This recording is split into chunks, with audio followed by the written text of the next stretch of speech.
Essential oils, sometimes called the lifeblood of plants, have been used for thousands of years to promote health and longevity. Today, modern research confirms their value as some of the most powerful natural medicinals. Dr. Gary Young has devoted his life to the production and distillation of therapeutic-grade oils and to exploring their healing potential. How did Raindrop Technique come to be? Years ago, I had the opportunity to study with some Lakota people, and I was learning about their vision quests and drum ceremonies and just having a wonderful experience in learning.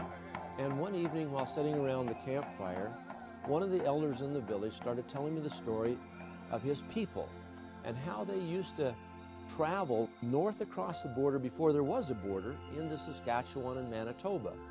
And they would make this trip in the spring, and they would take the entire tribe. And of course, part of it was as they were traveling, they were hunting and gathering food. But their primary reason was to go north to where they could be close to the aurora borealis, the northern lights. And those who have heard them, seen them, experienced them, know that they make a lot of noise and hissing and singing sounds, tremendous electrical energy. Well, when they would get to a certain location in the northern provinces of Canada, they would pitch their camps, and they would take these special times and they would go out, they would hold their hands up as the lights were displaying, and they would breathe in that electrical charge and pull it through their fingers. And they'd breathe this down into their body, into their very being, and then mentally they would and push it back up through the spine. And this, they believe, created incredible healing. And it helped them overcome many, many different health compromising problems. And so they practiced this for many, many years. And when the border went in place and they couldn't migrate any longer, then they created a technique, a therapy technique of trying to demonstrate it through light finger stroking up the spine. And they'd have the people stand and hold their hands up. They would breathe while someone would stand behind them and stroke the spine, and they'd breathe in the energy and then they would blow it out. The purpose of blowing out was to force this energy down through the cells of their body. And so when I heard this story and working with electrical energy and energetic medicine and knowing the electrical frequencies in essential oils, I felt that this would just tie together, that it was a beautiful marriage. So I came home and I started experimenting and practicing, and over a decade ago developed what today is called Raindrop Technique. Now I'd like to introduce a colleague and a doctor friend of mine, Dr. Michael Alsop, a chiropractic physician. Thank you, Gary. It's a privilege to be here as part of this training session on Raindrop Technique. As a chiropractor, I have the privilege to see in action the Raindrop Technique have effect on back patients. Several of my patients have actually canceled their surgeries because the Raindrop Technique removed their symptoms. Raindrop Technique is based on the idea that viruses and bacteria sit along the spine and cause inflammation. These pathogens and that inflammation cause the spine to distort or torque, giving the spine that malformed appearance. As long ago as 1976, research done at the Western General Hospital in Edinburgh, Scotland, concluded that scoliosis can be caused by viruses. In 1981, studies at the University of Bonn, Germany, showed that the varicella zoster virus can lodge in a person's spine for their entire lifetime. 1 year later, in 1982, a research report in the Journal of Bone and Joint Surgery linked scoliosis to oral polio vaccine. More recently, in 1998, studies at the Pasteur Institute in France and supporting research published in the New England Journal of Medicine documented increasing cases of spinal disease caused by the tuberculosis bacteria. In 2001, research from the Royal Orthopaedic Hospital at Birmingham, England, concluded that severe sciatica can be caused by gram-negative bacteria which inflame the spinal area.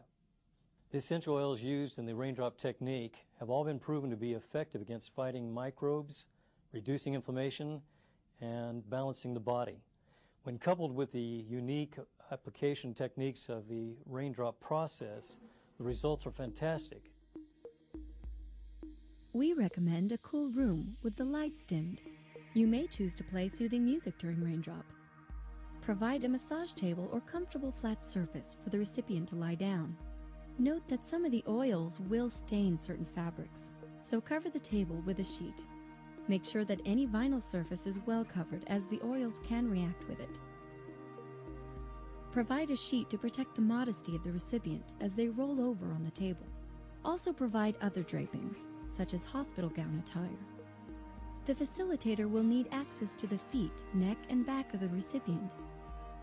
Have at least 2 towels ready, along with hot water. Near the end of the process, they will be used to make a warm compress. A timer or a clock of some kind can be used to assist you in the application of the warm compress. Both the recipient and the facilitator need to remove all jewelry, watches, etc. These can interfere with the flow of energy in the body. The facilitator should wear clothing that is loose and comfortable, and may wish to remove their shoes. The facilitator's fingernails need to be clipped short and filed down so as not to scratch the recipient during the VitaFlex technique. Also, remove any nail polish, or the oils will remove it for you. Remember to only perform the raindrop technique if you are healthy and feeling plenty of positive energy.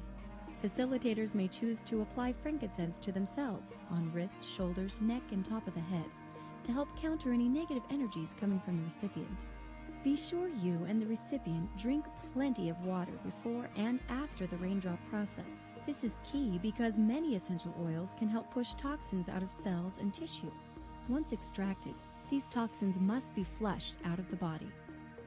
Make sure you have each of the 7 single oils, the energy balance blend, the muscle relaxing blend, and a high-grade vegetable or massage oil. Some good examples of high-grade vegetable oils include cold-pressed olive, hazelnut, almond, or fractionated coconut oil. The recipe for Gary's powerful energy balance blend: 15 drops of spruce, 7 drops of frankincense, 6 drops of blue tansy, 2 drops of rosewood, 1 drop of balsam fir. To make Gary's soothing muscle relaxing blend, mix 25 drops of balsam fir, 15 drops of basil, 10 drops of marjoram, 8 drops of spruce, and 4 drops of wintergreen. Be careful where you get your oils. Find out how they were grown and who distilled and tested them. Make sure that they are free of synthetics. Make sure they are therapeutic grade, not just nice smelling. A bad oil will do more harm than good. To begin, have the recipient lie on their back, face up on the massage table. The recipient should lie as straight as possible with the hips flat on the table. The arms should rest alongside the body. As a facilitator, keep constant physical contact with the recipient as you go through the process. Before starting the first step, check for evenness of the feet and in the length of the legs. If you notice some unevenness, this suggests a pelvic rotation or structural misalignment. So let's begin. Step 1, we start with energy balancing blend. And with accordance with female energy, always connect 6 drops in the palm, connect left hand to left foot, 6 drops in the right hand, then connect right hand to right foot. Now for male, you would connect right hand to right foot first, and then left hand to left foot second. If you're alone and you're applying the raindrop technique to an individual, you can do it by yourself. But if you have a partner like today, Dr. Alsop is facilitating with me, so he will apply the oils to the